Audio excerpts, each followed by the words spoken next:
Good evening, everybody. I'm Pierre Roberge, the Daily Trader. It is May 8th, and we are going to take a look at Tesla stock from a technical analysis perspective.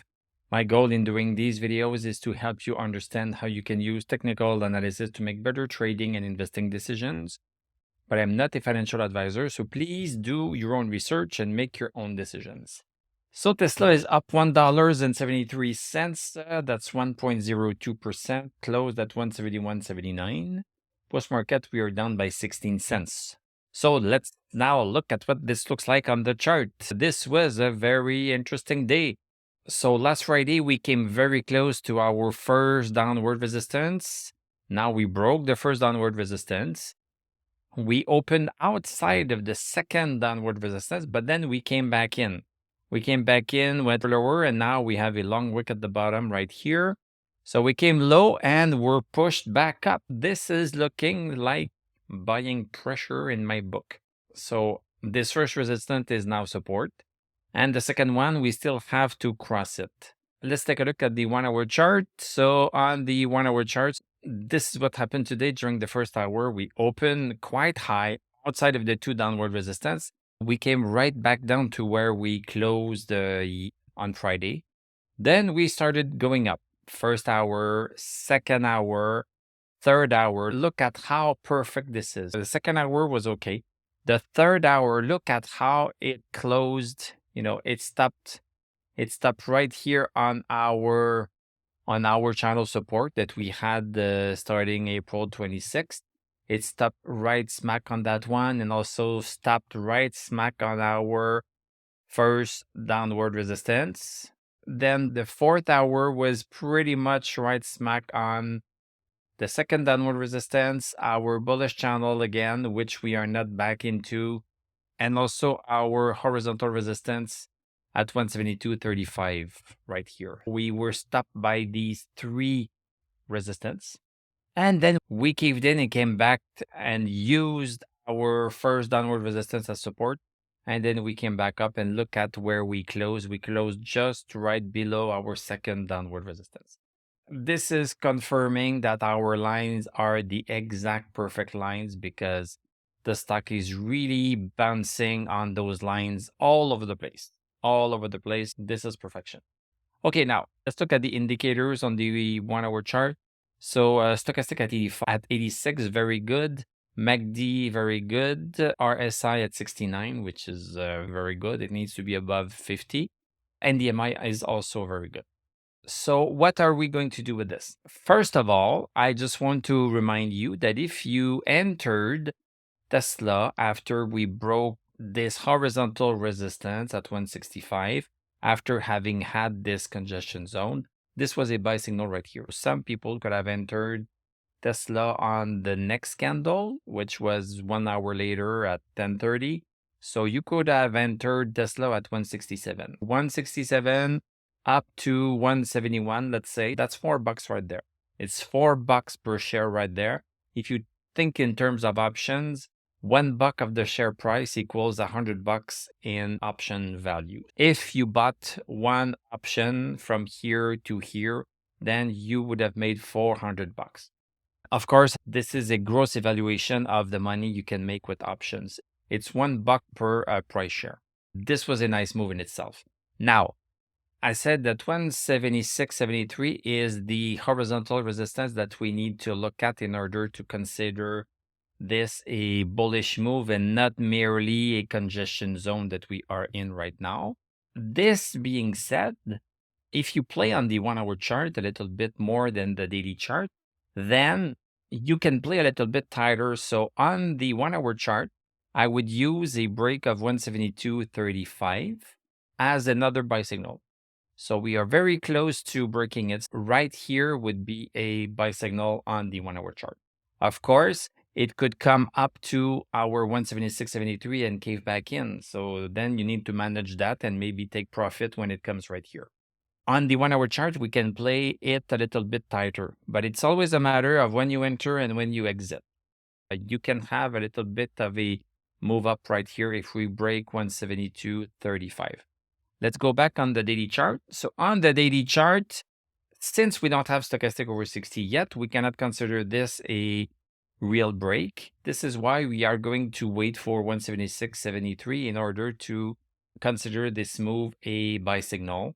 And then if we break that 176.73, then as I mentioned on my live with my members yesterday, then we can be expecting that we could be going back to 214.30. Let's take a look at the indicators. So stochastic at 49. So stochastic is not there yet. It's not ready yet. We have the MACD crossover. This is one of the first signals that we get, is this MACD crossover before seeing the other indicators follow suit. RSI at 49, very close to 50, and DMI is also very close. It could take us a couple of days to break 176.73. Just so you know, we could be going up there and coming back a little bit before breaking it for good. This is always possible. We should never forget, and this is something that's important, is that we should keep in mind that this is the current bullish move. We started the bullish move before breaking this downward resistance. This is always how it works. But this support right here, we are going away from it and coming back to it. And now we are going away from it. So it's possible that we come back to it before doing a move like this.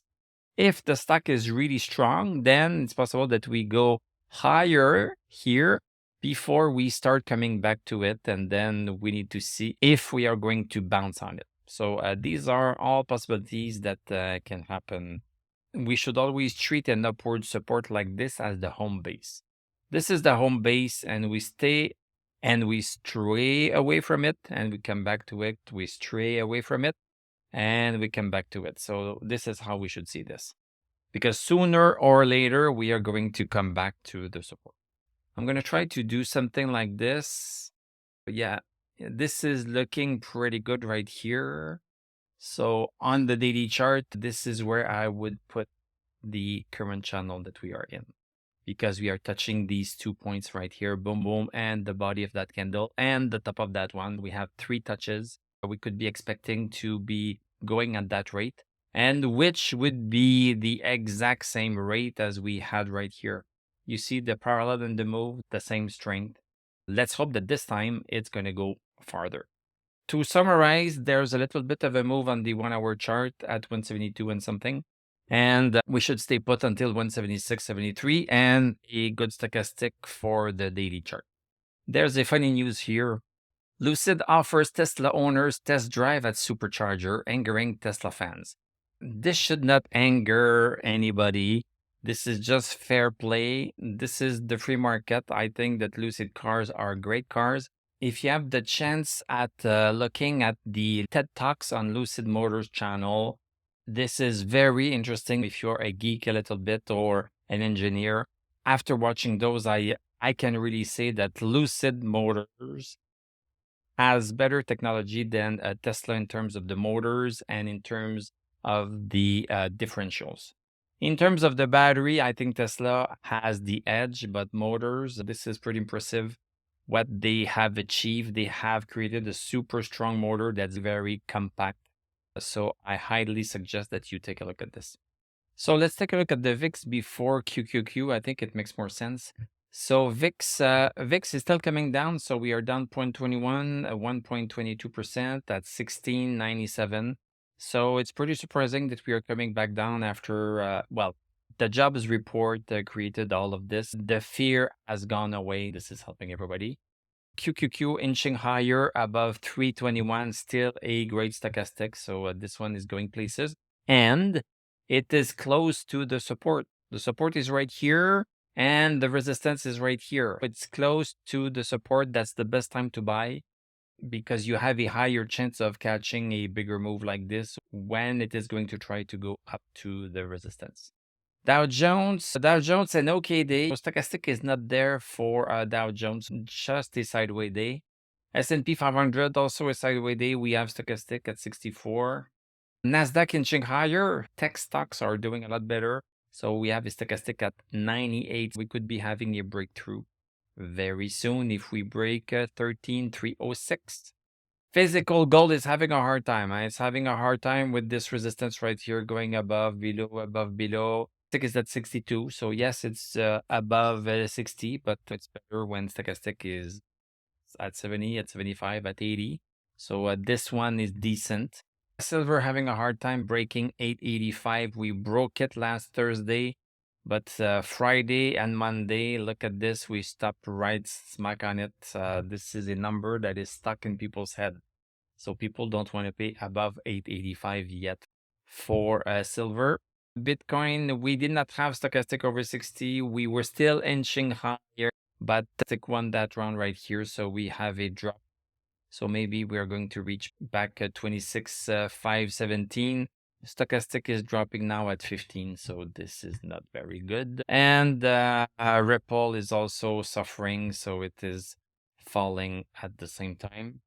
US dollar, it's maintaining itself above support. It's crossing it, but today it's a green day with a long wick at the bottom. So this is showing some sign that we have some buying pressure. Thank you very much for watching. Thank you for liking, commenting, subscribing. If you like what I do, you can become a YouTube member. Click on my TradingView affiliate link. I'm going to wish you a great evening. We are going to talk tomorrow, and I'm going to tell you à la prochaine.